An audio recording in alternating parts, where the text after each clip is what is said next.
morning mga idol. Ayan, ngayon camping ulit tayo.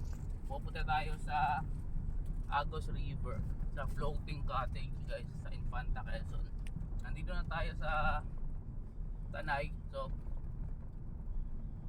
pabangon na tayo sa Quezon province guys.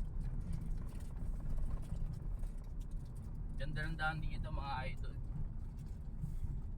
Anong date ba? Today is April 27. April 27. So April 27 guys.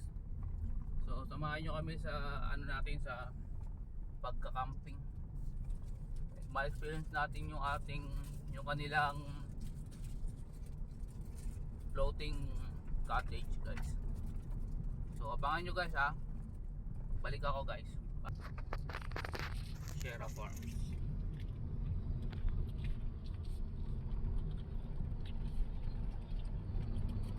Picture muna daw kami. Botanical Garden. KM90 Little Baguio Botanical Garden. Dito pala yun, ano. Yung pala sikat. May fan dito oh. Stop over lang kami dito konti. Tapos larga na. Ano, okay na? Picture lang guys. Picture na daw.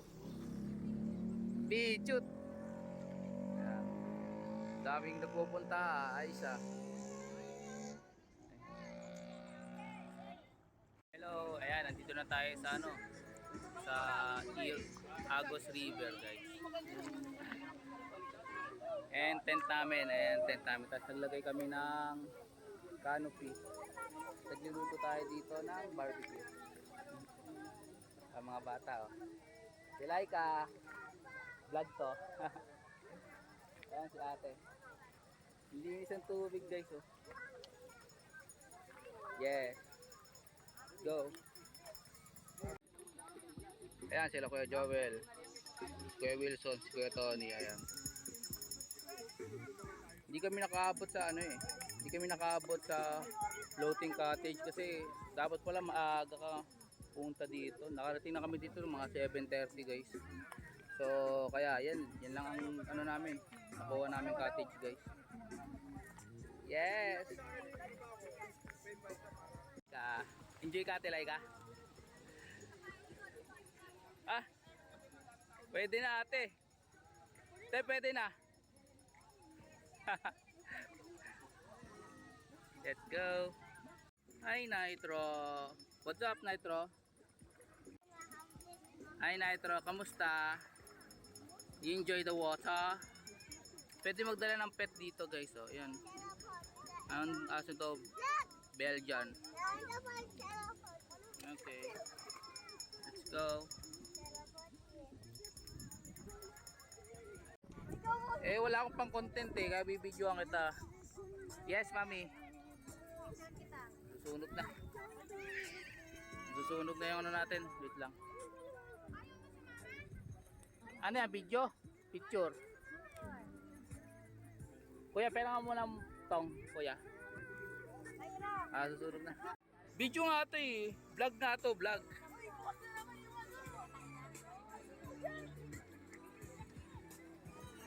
Picture.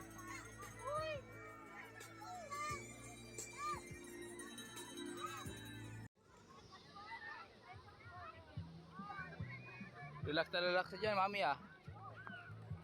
Ayan siya. Dyan na lang yan. Ayan sila oh, mga bata oh. Mga mami nila.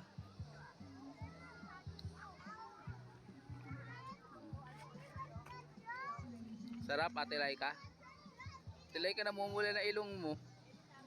Nangyari sa ilong mo.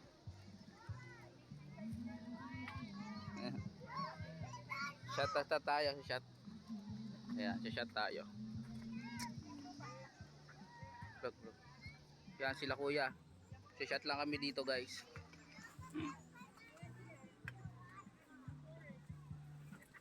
Magkano rin dito? 200? Itong maliit? 300 tapos yan 500 yung sa atin. Bale, yun lang binayaran natin, no? Pati yung entrance ng bawat sasakyan, ano? No? Pwede na. Wala pa 1,000. Tas maganda pa yung ilog, oh. Oo, maganda pa. Maganda pa ilog. Wala pa 1,000. Paliwala. Akala ko mga ganyan bato doon pala sa buhangin sa gitna. Akala ko di kanina lumusin. Teka na yung pangalawang lusong na pa dito, di na ako nag-ano, sinilas. Nangyari sa inyo. Buray na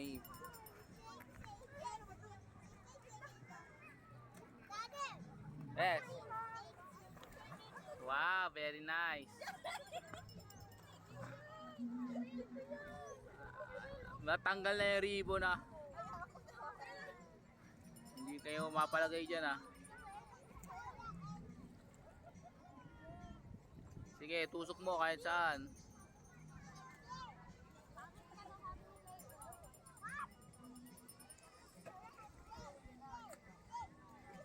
Nitro. Enjoy. Nitro, yummy, the marshmallow. Wow. Barbecue, marshmallow. Go Ate Laika.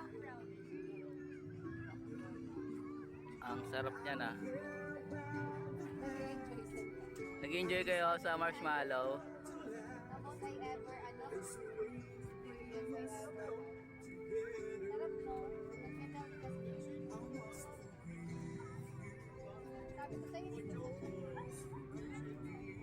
Yun na nga guys, yung update sa pagpunta namin dito sa Agos River side. Ang time check ay alas 4 na ng hapon. Ang uwi namin ay alas 6 ng hapon din mamaya. So 2 hours na lang din kami dito. So ako, nag-decide na lang ako na magpahinga na. Saka nagpalit na lang din ako ng damit kasi hindi na ako nagbadlaw. Ang problem lang dito sa sa Agos Riverside Resorts, wala silang maayos na na CR. So yun lang ang medyo hindi maganda dito.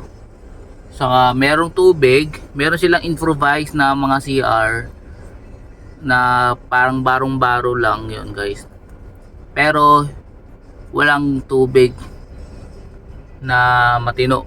Merong tubig pero mahina ang labas ng tubig sa gripo. So si kuya kailangan pang mag-igib ng tubig mismo doon sa ilog. So ang sa akin lang kaya ka nga magbabalaw para malinis na So although malinis naman din yon, consider natin na malinis talaga yung Agos River, pero iba pa rin yung nakasanayan natin na magbabanlaw ka ng galing sa gripo tapos magsasabon ka. So yun, kaya nag-decide na ako na wag na lang din na maligo o magbanlaw, sa bahay na lang din. So yun, tapos yung mag-ina ko yun, doon din sila dahil gusto ng asawa ko na magpalit or maligo kahit paano, pinilit na lang din niya maligo doon na magsabon. Kasi meron din naman kami nakita na nagsasabon din mismo. Kaya pala nagsasabon sila kasi doon na yung mismong banlaw nila. So yun lang. Pero so far so good, maganda naman. Kung ang pag-uusapan natin ay ilog, napakaganda ng ilog dito. Kalmado lang yung ilog guys. Tapos hindi masyadong malalim, tamang-tama din sa mga bata. Ang pinaka malalim na part, ko doon sa tapat lang namin hanggang dito, hanggang baba ko, na medyo nakatingkayad. So yun, saka hindi ganun kalakas yung agos guys, mahina lang ang agos. May konting pressure yung agos niya, pero kayang kaya naman guys. So tip ko lang sa mga pupunta dito, kung gusto nyo talaga makapag-rent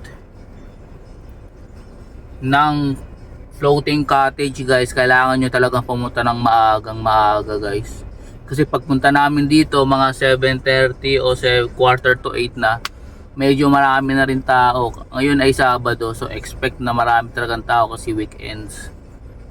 So ayun, ang sabi nila yung mga ano dito, sila ate-ate, eh yung iba nagpapa-reserve daw. So yun, pero may pagkakataon din daw na lalo pag may mga available pa, yun unahan lang guys, walk in. So kami hindi namin naabutan yun, so yun nga guys.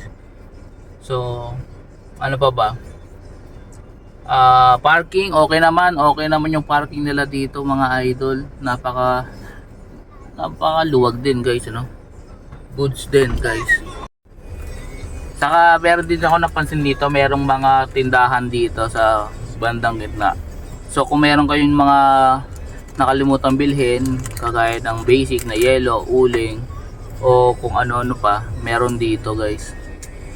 So yun lang guys, tatapusin ko na yung video nito guys. So sana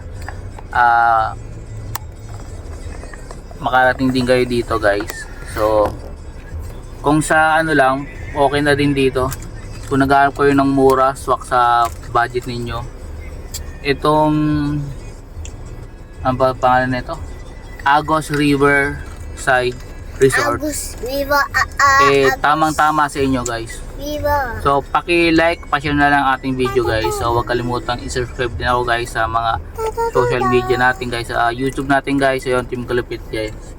So bye bye guys. Bye guys!